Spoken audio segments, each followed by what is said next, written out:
I've never told anyone this. Not really. I mean, I tried once. My therapist thought I was exaggerating. My friends just laughed it off. But I swear, what I'm about to tell you actually happened. And after that night, I haven't been the same. It was supposed to be a simple babysitting job. I needed the money. The couple seemed nice. Their son was quiet. But nothing about that night was normal. That boy whispered things no living person could ever know. It all started when I was 19. A college freshman with barely enough money for textbooks, let alone rent. I'd posted on some local boards offering babysitting services. Nothing fancy, just evenings or weekends. A woman named Erica Monroe messaged me. She said they'd just moved into town and were looking for someone reliable to watch their 6-year-old son Lucas while they went out for dinner and a movie. She sounded normal, polite. The house was in a quiet part of town, just a few blocks from my apartment. Easy money, or so I thought. I got to the house around 6 p.m. It was one of those older Victorian homes. Beautiful on the outside, but inside, it felt cold. Not temperature-wise, just emotionally.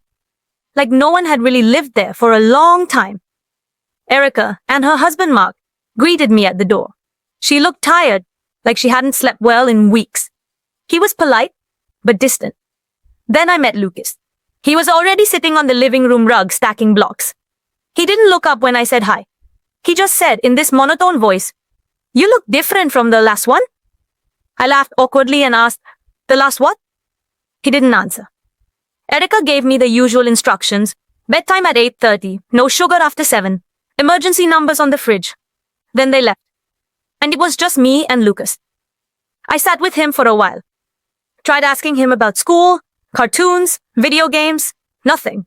He just kept stacking those wooden blocks, methodically, in threes.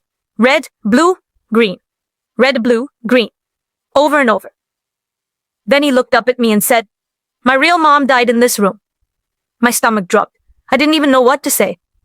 "I think you mean Erica?" I asked gently. He shook his head. Number my real mom. Before them. She screamed a lot. I tried to brush it off. Maybe he had an overactive imagination. Or maybe he was just messing with me. But then came the whispers. It started around 8 p.m. He was coloring quietly at the kitchen table.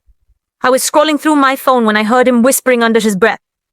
I thought maybe he was talking to himself, until I got closer. He was saying names, not just any names, my family's names.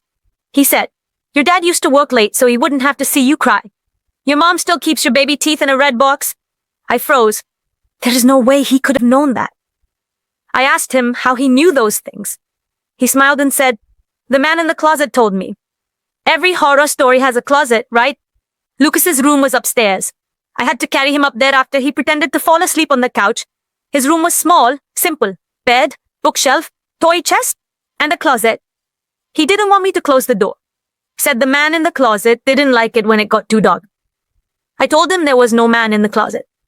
Lucas just looked at me and said, "You'll see." I closed the closet anyway. Big mistake. I heard it first around midnight, a creaking noise, like wood shifting. Then, whispering. Again. But this time, it wasn't Lucas. He was asleep. I checked. The whispering was coming from inside the closet.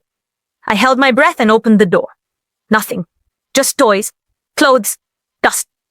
I laughed at myself, whispered, "Get it together," and turned around. Only to find Lucas standing behind me, wide awake. He said, "He doesn't like you?" "Who?" I asked. "The one who lives in the walls." I didn't sleep. I couldn't. I stayed on the couch downstairs with all the lights on.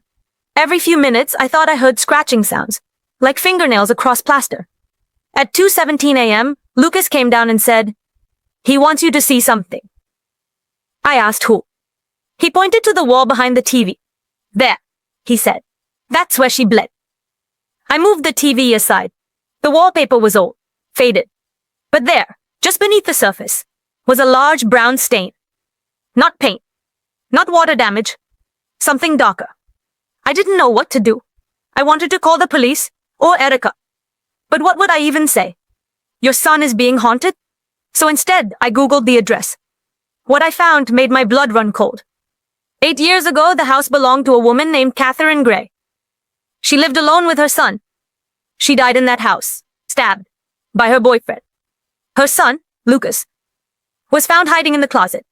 But Erica and Mark, they weren't his biological parents. They'd adopted him. Which means Lucas was the boy who saw it happen. At 4 a.m., Erica and Mark came home. I didn't say anything right away, just took my money and left. But a week later, I went back. I needed answers. Erica invited me in. Lucas wasn't there. She said, "You saw things, didn't you?" I nodded. She told me Lucas had always been sensitive. That after the murder, he began seeing things, hearing things, talking to people no one else could see. Sometimes he said things no child should know. "He's not dangerous," she said. "But the house remembers." It's been 3 years. I don't babysit anymore. Sometimes I still hear whispering at night.